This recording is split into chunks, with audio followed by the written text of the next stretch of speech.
Everyone, I'm Joshua Schimmer from the Piper Jaffray Biotechnology Research Team. Pleasure to introduce the panelists for the discussion topic, Adoptive T-cell Therapies, considering key upcoming clinical and commercial milestones. Terrific panel here. I can actually vouch for all of them, but I know Doug as well. I actually cover 3 of the publicly traded companies up here, so that works out quite well. So to introduce, starting to my left, Doug Doerfler, President and CEO of MaxCyte. Next to Doug is Peter Ho, the Director of Business Development at Lion Biotechnologies. Next to Peter is Rick Morgan, VP of Immunotherapy at Bluebird Bio.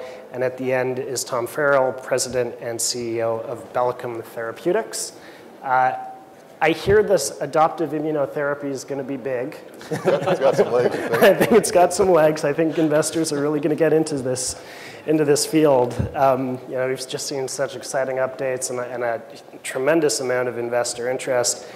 Maybe, Tom, we'll start on your end and work our way back. And just give us a description of Bellicum, where you fit into this, in this adoptive T-cell therapy paradigm. Sure. So Bellicum is a cellular immunotherapy company. We're based in Houston, Texas. We have a couple of clinical stage products and a number of preclinical assets, all of which incorporate our platform technology. And that technology is essentially, it allows us to control a cell inside the patient after the cell has been administered. So in particular, we can control the survival of the cell, which is important from a safety standpoint. T cells work when they proliferate. They can also cause problems when they proliferate, and this has led to patient deaths. So we have a safety switch on the one hand, and on the other we can activate cells appropriately, whether it be dendritic cells or T cells, to overcome some of the issues with resistance, if you like, from the immune system. So that's us in a nutshell. Today, our CAR T-cell and TCR assets are preclinical. They'll be moving into the clinic late this year and in 2016. Great. Rick? Thanks, Josh. So Bluebird is actually a diversified gene therapy products company. We started out actually, I think about 15 years ago, we used to be called Genetics. Then about 5 years ago, the company switched its name to Bluebird.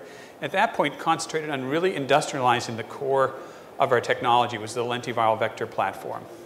And we've done that quite successfully. We've been able to produce extremely high purity virus and do it at scale.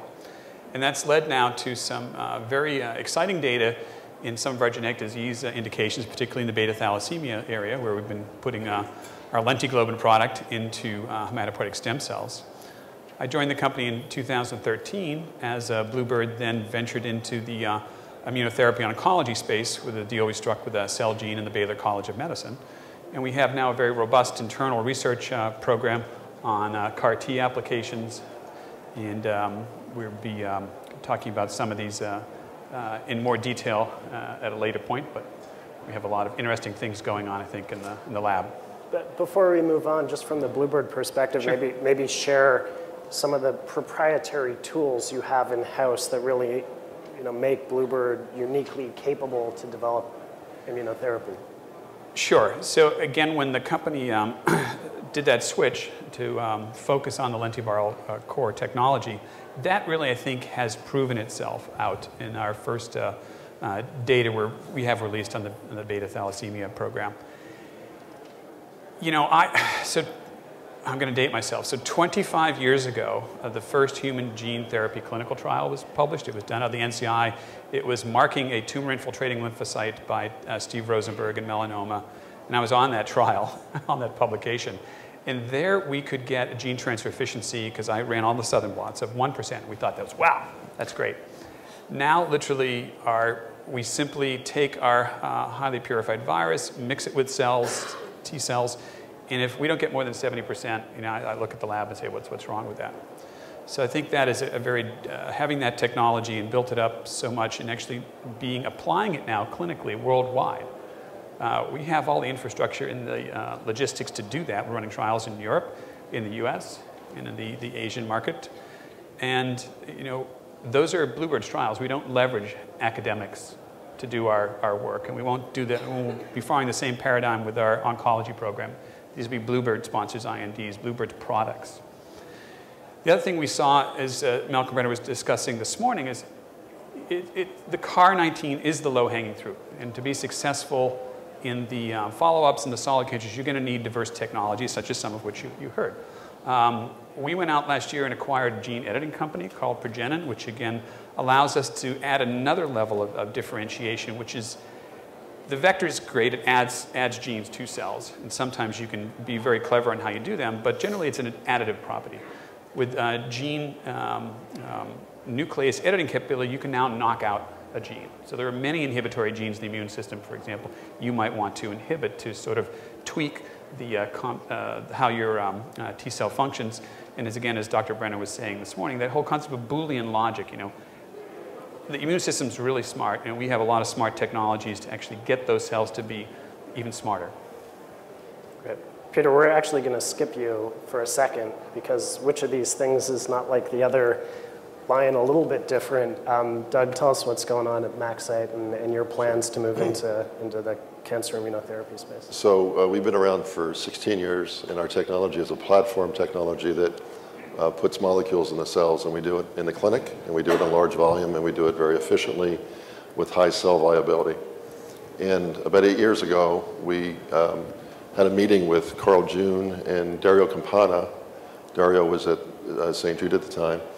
And they talked with us about using our technology to solve a problem that they foresaw, which was this on-target off-tumor toxicity issue that could result in B-cell aplasia.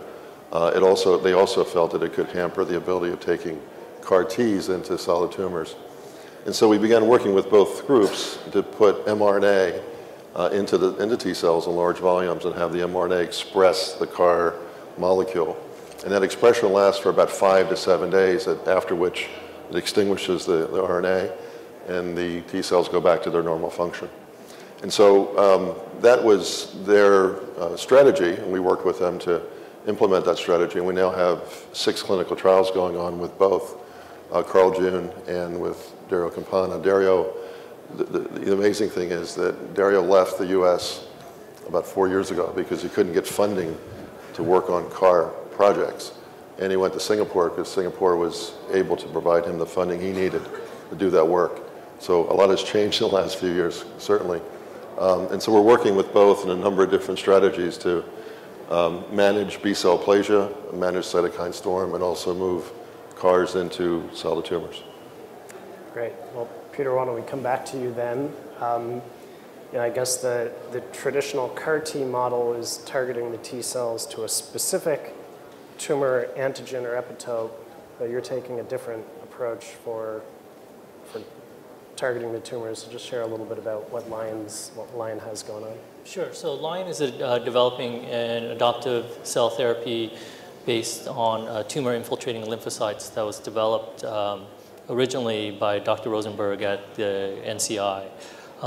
What's unique about the TIL approach, or we call it TILs for short, is that the TILs can recognize a wide variety of tumor-specific antigens or tumor-associated antigens rather than targeting a single antigen. We take a heterogeneous population of T cells or TIL and infuse that back into the patients, and those TILs can recognize theoretically hundreds of different mutations, which makes the TIL therapy an ideal treatment for solid tumors that are characterized by hundreds, if not thousands, of mutations. Tom, why don't we come back to you and talk to us about the logistics involved in your approach from the patient perspective, I guess from identifying the patient to ultimately delivering a product. What's involved from the cell collection, from the cell preparation, from the patient preparation side to go from, hey, this is a patient we're going to treat, to, hey, they just got treated. Yeah. So we have 2 products in the clinic today. One is autologous and one is allogeneic.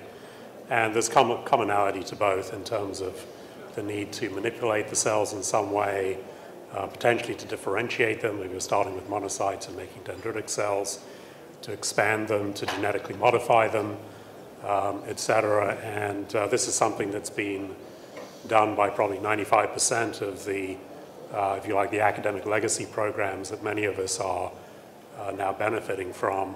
So there's an initial challenge there, and how do you go from an academic process that's typically designed to treat patients at a single site? It's probably an open process, so the risk of contamination. The product is probably not cryopreserved. So there's a challenge in getting from that, and that's typically designed for iterative phase 1 trials, where you try something out in a few patients and then you modify it and you go back in. Of course, what we're all thinking about is how do you develop a product that can be commercialized. And there are a number of challenges that you have to overcome in developing a process that is robust and scalable, et cetera. Those are probably to a large extent just problems that can be solved. We don't know that there's anything that's necessarily a complete barrier. You know, obviously, as you think about pushing the envelope into sort of more off-the-shelf approaches, then you have to think about, are you losing something, and the type of manipulations you might have to do to accomplish that. But for what we do today, we expect to essentially take the same T-cell process that we use for BPX501, which is a genetically modified T-cell product, and adapt that for our CAR T-cell and TCR product. And it's, I think most groups that are looking at doing this commercially are saying, you know, we need to make this product in a single-digit number of days. If it's taking 3 weeks or 4 weeks, then that's a problem. It's a problem for the patient, it's a problem for the cells, et cetera. So, and I think everyone sees these same challenges and is perhaps going about doing things a little differently. Okay, can you talk about the conditioning regimen for the patient, whether it's an allogeneic or an autologous approach? Are they different? What does the patient preparation involve? Yeah, I don't know if I'm best placed to answer that, but again, we have, so for the allogeneic product, it's actually a dendritic cell product where we can control the dendritic cells and activate them after they've had time to migrate to the lymph node. In that case, there's no conditioning of the patient. With our autologous product is used in the setting of transplantation, and there the goal is to have a product that can be used more or less independent of how the patient is being conditioned for their transplant. So it's an add back to the transplant. Looking ahead to CAR T cells, I think our goal is to do as little conditioning of the patients as possible. One of the technologies that we're developing for CAR T cells, which we call GoCart, is essentially a way to you administer the cells to the patient. You then start a schedule of administration of our small molecule activator, and you drive the cells to proliferate, as opposed to, for example, heavily conditioning the patient or giving IL-2 or other factors to try to create the right environment for those cells to proliferate by themselves. So I think our goal is to make the process and the experience as straightforward as possible for the patient and for the treating physician. Rick, with the gene editing capabilities, what kind of product profile is that going to enable? Does that push you more towards an allogeneic approach versus autologous? As you kind of chart out the path for bluebird with Celgene, what kind of product profiles are you keen to see advance? Sure. So the gene editing capabilities I think we see as the second generation of the products. The first ones will be mainly focused on just the CAR alone. With the capability now to go in and knock out genes, or even as has been discussed before, potentially do homologous recombination, you then offers a lot of different opportunities about how you want to potentially manipulate that cell. And you're almost certainly going to, in the longer run, for a lot of solid cancers, need that capability. It is actually a capability that is relatively easy to do during manufacturing. The process of combining a nuclease with a viral vector doesn't increase manufacturing time hardly at all, and it can be done by a simple electroporation method to introduce an RNA, for example, that codes for the nuclease. Our nuclease platform is unique in that we have an extremely engineerable type of nuclease. It's a small monomer, unlike the other systems which are dimers or require a protein plus an RNA. And it affords itself very much to being produced at and combined with a viral vector platform for delivery, because it's a single protein. It doesn't require two domains to come together. And they also have a natural specificity of, these are natural enzymes which see 22 base pairs already, so you have extreme specificity there. And there are a number of obvious applications that anyone who's, certainly you guys have already figured out how you're going to use these things. What sort of genes you're going to target, the obvious things in the immune system which you'd want to turn off so that the cell's not inhibited when it gets in that tumor microenvironment. But those will be the second generation, I think, of CAR T products. Peter, we're going to skip you again. Probably should have just had you guys get up and switch. Doug, as you think about introducing the electroporation steps and how that kind of determines your path forward, allogeneic, autologous, preparation time, et cetera, how does that kind of change some of the dynamics and position MaxCyte for a differentiated product in the market? Yeah, so if you go back to the work that most people are doing, they're using viruses, and the cells have to be in expansion phase for the virus to infect the cell. And so the process that Tom was talking about takes anywhere from a few days to a couple weeks. With electroporation, the cells do not have to be in expansion phase. They can be in quiescent phase. And so what we're doing and the advancement we're making is that we're actually doing CAR T within a day. So we're taking freshly isolated lymphocytes from an apheresis from a patient and then running them through our system. And it takes us about 20 minutes to process 10 to the 10 cells. Do that with RNA. Again, do it in a matter of 3 or 4 hours, and then have the RNA-based CAR have enough doses for between 6 and 8, have enough material for between 6 and 8 doses to be able to dose the patient over a period of a couple, 3 months. So it obviously, it's RNA-based, so we think we can move it into, we were able to show through the work that Carl June's done, move it into solid tumors. And now the next step for us is to really dramatically reduce the time and cost of the therapy, and then also provide it to the patients much faster, so that they're not having to wait for several days or a week, but they can actually perhaps get it the next day. Now, Peter, I'm not sure Lion will ultimately be able to compete on those timelines, but what you lack in timelines, you may make up for in bang for your buck with multiple antigens. How do you think about the positioning of the TILs, optimizing the processing time as well to stay as close to the maybe faster generated products and still being a major player in oncology?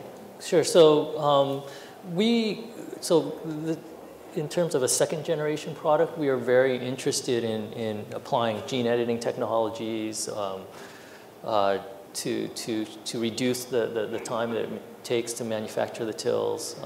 But even now, Dr. Rosenberg is already exploring in a pilot study selected TIL, so where he takes the more potent TIL and then grows them up, and he can do that within a matter of 10 days, 10 to 14 days and stuff. So it's not 4 weeks and stuff. It's a much shorter time frame, and it's still very early, but I think with different types of applications of different technologies, we can get the manufacturing time to shorten over time and stuff with the TILs. But that being said,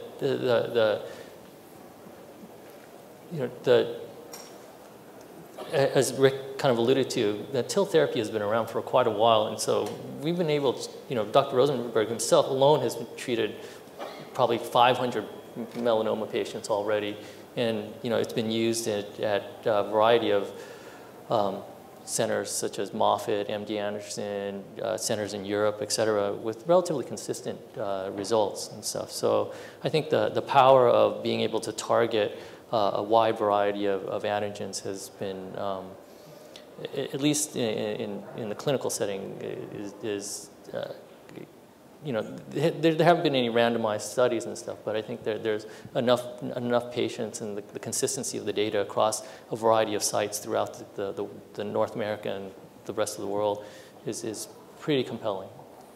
If I was tasked with creating the ultimate CAR-T product, I might take the TILs, electroporate them, gene edit them to knock out PD-1, and try to put some on-off switches to get me better control.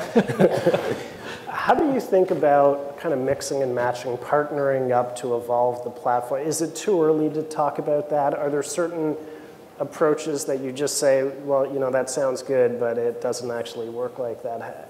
Tom, I don't know, we'll start with you and kind of work our way down. And as you think about other capabilities that you might find desirable. Yeah, I think it depends whether we're talking about first, second, or zero generation products. I don't know if first generation would be the current CD19, fairly straightforward single co-stimulatory element. First generation then is perhaps what we're developing de novo. And then the next generation would be editing, gene editing, et cetera. And it seems to me that it's maybe in those later generations that it makes, once we know what leads to success kind of at the basic level, then you can think about rational combinations. And it may be that some of those have to be designed in from the beginning. It may be that others, you have flexibility. So for example, combinations with checkpoint inhibitors. You could do that in the CAR itself, in which case you're committing to a particular pathway, or you could do a study where you combine a CAR T cell with a checkpoint inhibitor and see which ones work best. So to me, I think it may be, I agree that there's an interesting potential sort of synergy between what each of these companies represented does, but figuring out what's the best combination of what's really needed, I think to some extent we each need to get more clinical data. Because today there's just not, there's a lot of data for CD19, there's some promising data in solid tumors, whether it's with TILs or with TCRs or others. But getting to the point at which we think that we can achieve durable, high rates of response in solid tumors, I think we need to kind of answer that question first, perhaps before the question of, okay, how do you then make a more commercially appealing product that comes up? That's my perspective. And Rick, on that topic, to what extent does bluebird kind of control those decisions? To what extent is Celgene going to have primary decision making? Because if I'm Celgene, I might say, well, my first iteration, I want to use you guys with an IMiD. And so how do you introduce a new set of permutations and combinations? Because we're talking different levels of partnering. I mean, obviously, when we're talking about aggressive biotech companies, I mean, you can probably check our cell phones, and there's numbers from each group of a little crossing over here, I'm sure. When you start to have what a big pharma partner does actually is gives you a very different set of tools, if you will. So the big thing is they diversify risk when you have a big pharma partner, and they bring capabilities that none of us on this platform have. That ability to think strategically, think long-term, already have an established, like Celgene, a very well-established oncology pipeline, and have that commercial aspect, because we all will be commercializing our products, and to have a partner which gives you that expertise, I think is quite enormous advantage. Specifically, with Celgene, we have a very active relationship. We discuss on the phone very frequently with my colleagues there. The IMiDs are obviously a very interesting potential combination, since they are immunomodulatory to begin with. And you can certainly think of cell and gene therapy being combined with those and being very efficacious in an oncology setting. And as the way our relationship works, we're a little, we kind of poke the stick at that big lion occasionally. And they like that. That's what they're partnering us for. So we are aggressive, and we'll continue to be aggressive. And I think that's kind of thing which a large pharma actually looks for when they go out and they decide who they're going to partner with in an evolving technology such as cell and gene therapy. Peter, we're not going to skip you this time.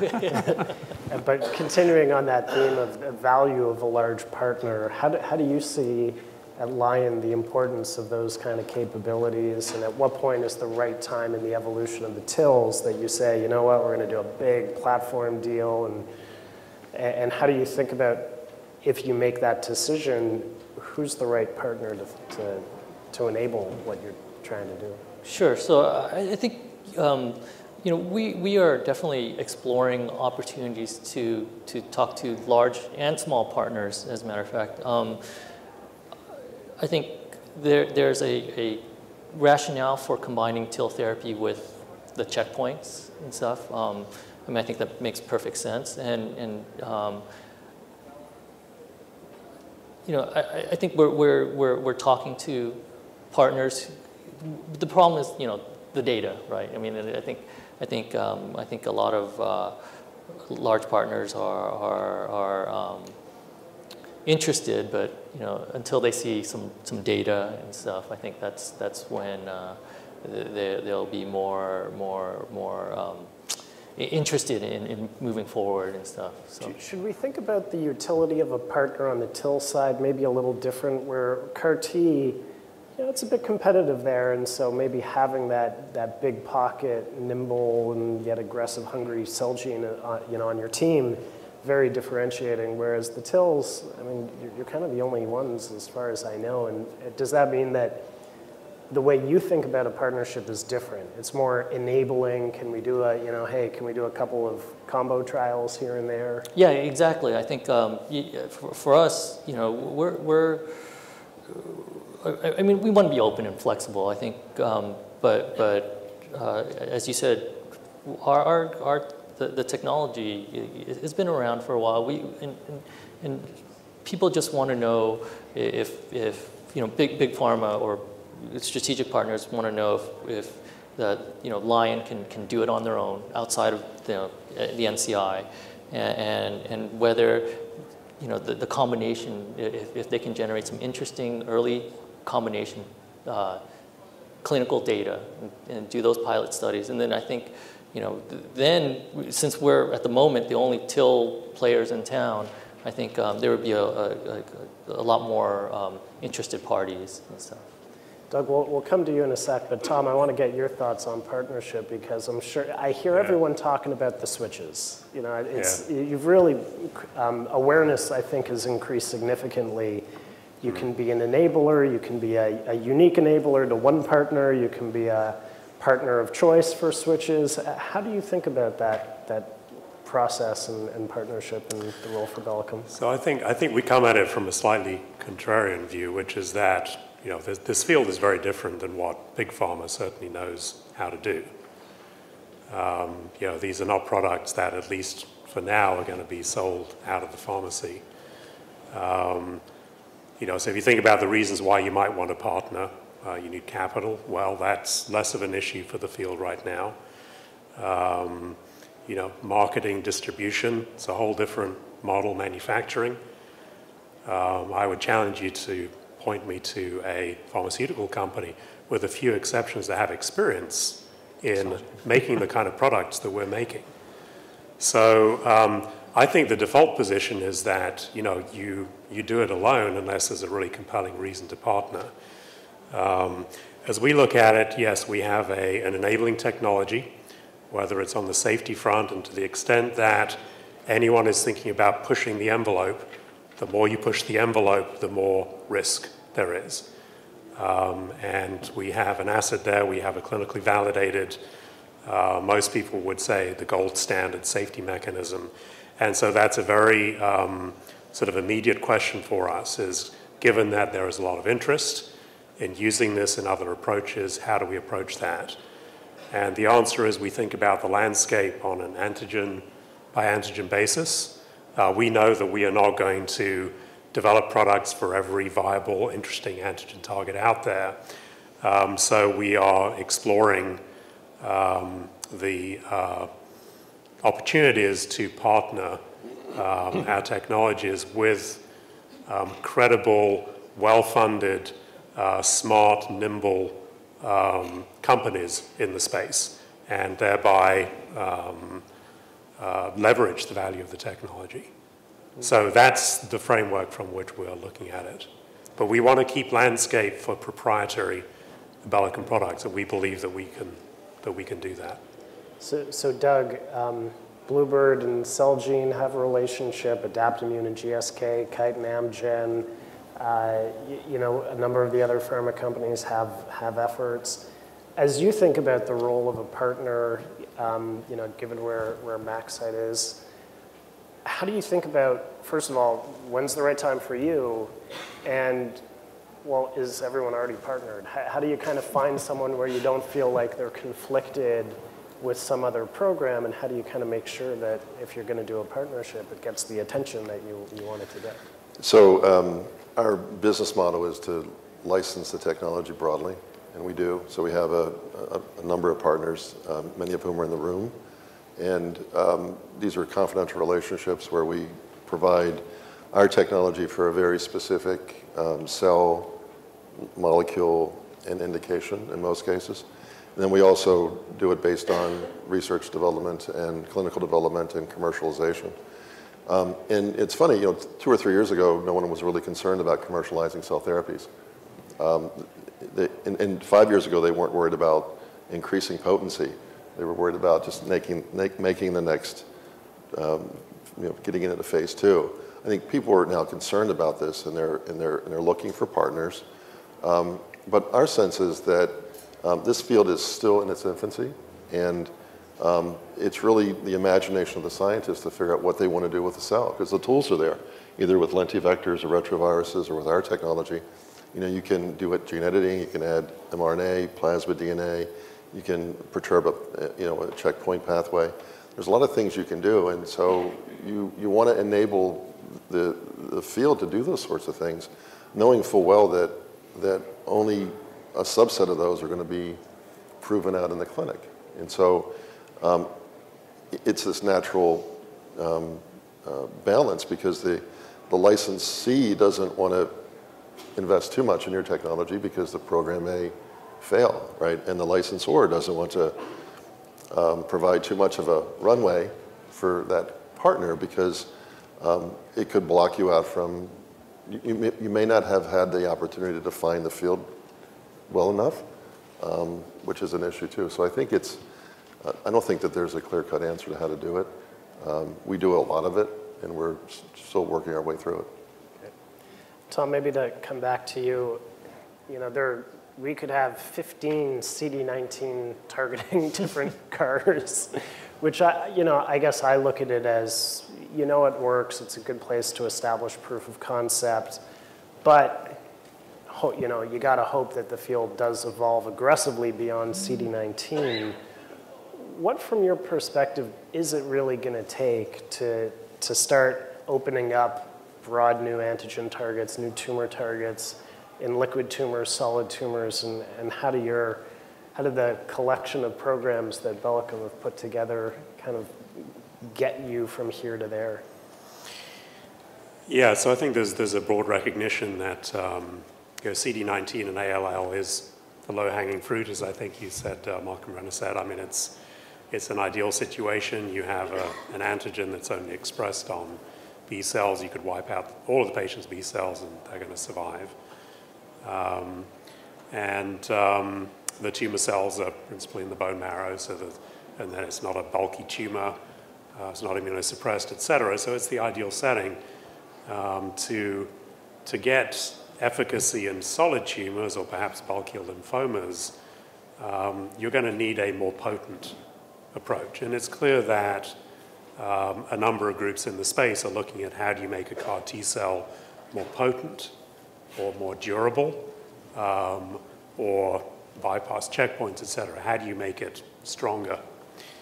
And of course, we would point out that in doing that, you have a more potent weapon, so the risk of collateral damage goes up as well, and that's been seen clinically. So again, the need for safety is increased, and we're there to help with that.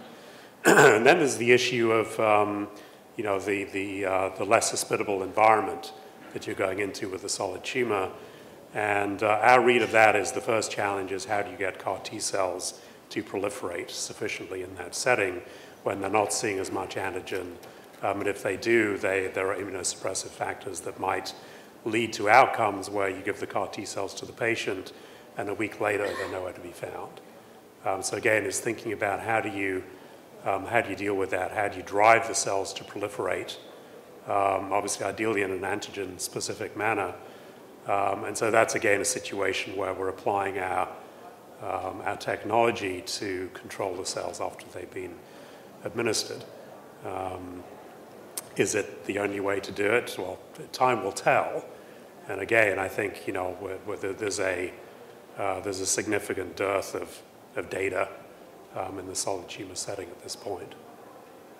Rick, as you think about kind of moving beyond CD19 into either liquid or solid tumors, how do we think about the right stage for a CAR T therapeutic? I think some of the work on the TILs, maybe to contrast, suggests that the more mutagenic tumors may be a little bit more responsive. They've accumulated maybe enough aberration that within that immune reaction, you know, something, you'll get it. You know, you'll hit that right antigen in the right patient.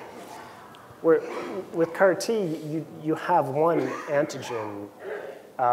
Does that push you earlier into the paradigm before the tumors had a chance to accumulate a lot of mutations? Or kind of how do you think about the positioning relative to how mutated a tumor might be? So, you know, tumors, there's a spectrum of tumors from the very highly mutated melanoma, you know, smoking-associated lung cancers, to the pediatric malignancies, which have almost no mutations or very few. So again, cancer it's hundreds of different diseases. So we need to, I think, as a field, figure out where those most unmet needs are, look at those histologies, focus on them, understand the biology of that cancer is as important as understanding how a CAR T cell works. So each tumor brings along with it a unique microenvironment. If you have a metastatic lymphoma, that's very different than metastatic colon cancer, and they each bring unique challenges. What you do need is the toolkit to be able to attack those different aspects. Again, one nice thing about having grown up in the field is I remember all those first generation solid tumor trials, and actually those again are over a decade old now. And the initial solid tumor targets, CAR T cells, didn't persist. So we know how to make these CAR T cells persist now. We can use different co-stimulatory domains. We can do a lot on how we grow a cell, or what type of T cell we administer. It has a lot to do with how long that cell is going to persist and potentially, elicit its function. We know a lot about this concept of the on-target, off-tumor effects. So again, in those early clinical trials in solid cancers, a target to,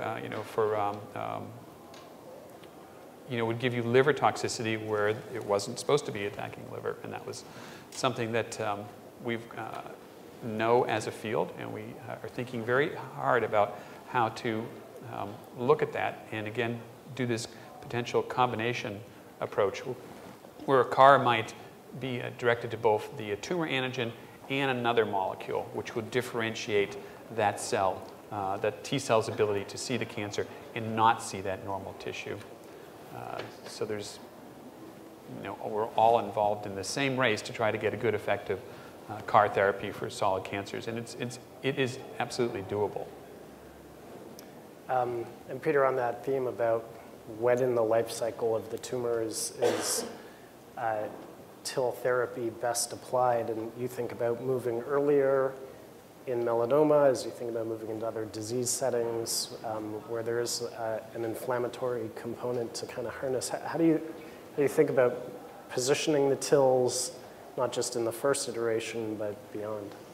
Yeah, so we've been fortunate in our relationship with Dr. Rosenberg, and he's already shown that outside of melanoma, he's shown that he can treat patients with TIL that patients who have what is it, cervical cancer, patients with head and neck cancer, and he's shown responses with TIL therapy in those types of in those patients. So I think there's at least from a proof of concept standpoint, you know, it's not just melanoma. There's other solid tumors that you can treat with the TIL therapy. Rosenberg's also exploring a lung cancer or initiated lung cancer trial. So I think at least with cancer, solid tumors that are highly mutated, there's also the concept of neoantigens that I think the TIL are ideal for treating tumors that contain neoantigens as well, I think. So,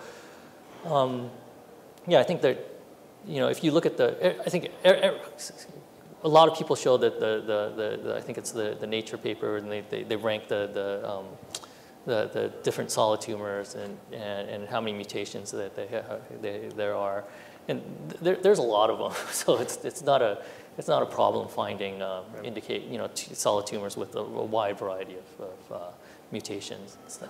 Maybe we can talk a little bit about target selection. And Doug, how do you think about finding the right targets? Do you look at the field and say, hey, that's working? Why reinvent the wheel?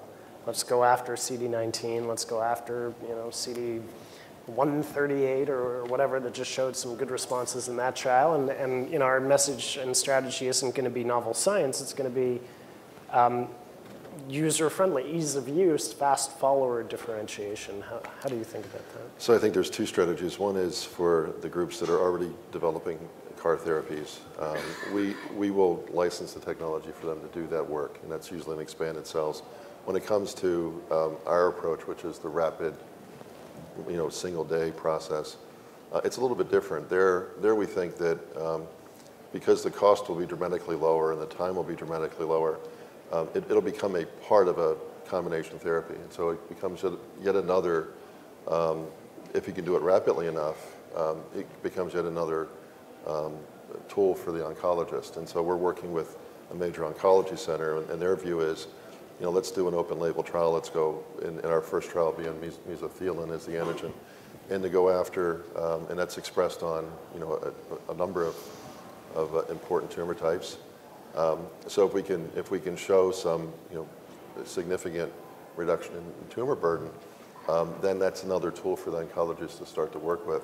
So I think there's kind of two cuts here. One is use it as another tool in oncology for the oncologist. The other one is to try to maybe super segment the indication. And when it comes to, I think, more expensive, longer term production therapies, you probably want to do the segmentation. But when it comes to rapid manufacture of CAR therapies, then I think you can go after it as a more of another tool that you can use with other modalities. And Tom and then Rick, maybe share how you guys think about targets. I mean, there's no end to the number of targets you could be considering between liquid and solid tumors. How do you zero in to make sure that your next shots on goal are the best shots on goal? I mean, I think at one level, everyone would probably approach it the same way and use some of the same criteria and algorithms for deciding which are the most interesting antigens to target amongst known antigens. And then, of course, there's the interesting opportunity potentially to go after new antigens. And I think probably each of us looks at that with kind of, okay, so what is differentiated about our approach that might make any particular antigen more or less interesting with that in mind. And so as we look at this, we think particularly from a safety standpoint that, you know, that there are probably antigen targets out there where there are known expression on normal tissue, for example, that, you know, going into the clinic without an effective safety mechanism, you know, that's an obstacle that probably others would say, we're not going to do that, we're going to pick something safer or lower risk from that standpoint. So I think we have a pretty open landscape in terms of antigen targets that we might go after. I wouldn't say that of the three that we've picked so far, which are CD19, PSCA, and PRAME, which is a TCR target, that we've necessarily picked the ones that we would consider sort of most risky, but that's certainly how we're kind of thinking about follow-on targets that we might go after. Rick, any different approach for you? Yeah, so, you know, Bluebird intentionally hasn't declared our targets or our pipeline, but, you know, we've been doing this since 2013 and have a very, you know, substantial internal research group, and you have to again understand the histology which is your group is focusing on, because again, that potential antigen expression can be very different. So clearly, if there's more worry if your tumor antigen were expressed on heart or the central nervous system, you probably would be very cautious in how you approach that, and you might triage it right off the list.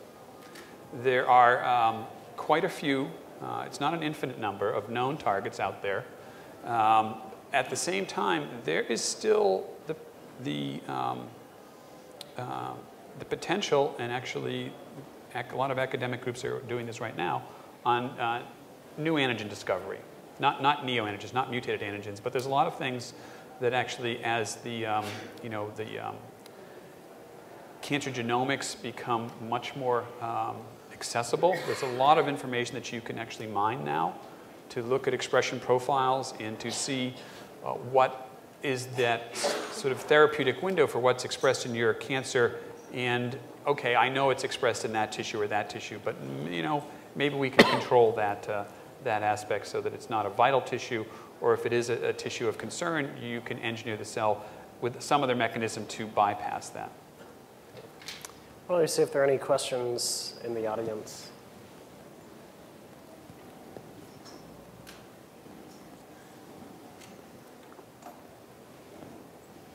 If not, I can keep going. Stop, please. We got one here. Quick follow-on to the last thing. So how easy is it to engineer a cell to bypass another tissue that's expressing the antigen? I'm done. They want you to, I'll repeat the question. How easy is it to engineer a cell to bypass another antigen? I didn't say it was easy. And I had actually a good Israeli friend who always used to tell me, when you don't know the real answer to the question, you always start out with just say it's complicated. So it's complicated, but it's good question. But it is doable, and you can think about how there have been, so what's out there and it's published. So there are approaches using splitting the CAR in half. So you have one antigen, one CAR, which recognizes tumor antigen A, another one which recognizes tumor antigen B, and then the signals, which are normally together on a CAR, they're split. So you'd have one CAR which recognized and signaled through CD3 zeta, another CAR which recognized and signaled through 4-1BB. That's one way of doing it. You can actually put potentially even multiple SCFEs on one CAR. Other things that have been published is chimeric proteins, which recognize not even an antigen. The Baylor group has published on, for example, a chimeric cytokine receptor, which recognizes a cytokine which inhibits T cell function. It's called IL-4. And they've made a fusion protein such that now that signal, which is normally inhibitory to a T cell, activates the T cell. So you have these options out there to do what, as Dr. Brenner was discussing this morning, this Boolean logic, A plus B. But it's complicated. I think there's a question here. Pardon my ignorance, maybe I don't know the whole field, but I must, what I heard from the cell therapy group was actually one of the challenges was the manufacturing. And if you look at, Carl June's thing and Novartis collaboration, and they established a full manufacturing facility, if I remember correctly. What's the life of the cells that it's required to get back to the patients, and is there any work done on improving that life cycle? So in our active gene therapy products, that's a frozen cell product. So it's prepared and then it's frozen down. It finishes all the other QC. And I'm not exactly sure what the shelf life is on that, but certainly we're talking about months. So it's not, I don't think there's a stability issue in production of the product. What you've heard here is you want to, any cell that you take out of the body, as soon as you put it in plastic, it starts to change. And the key there is to do what you need to do, make your manipulations, and then stop that production process as soon as you can. In the case of the hematopoietic stem cells and the T cells, they cryopreserve very, very easily. So that's not an issue at all as far as stability goes.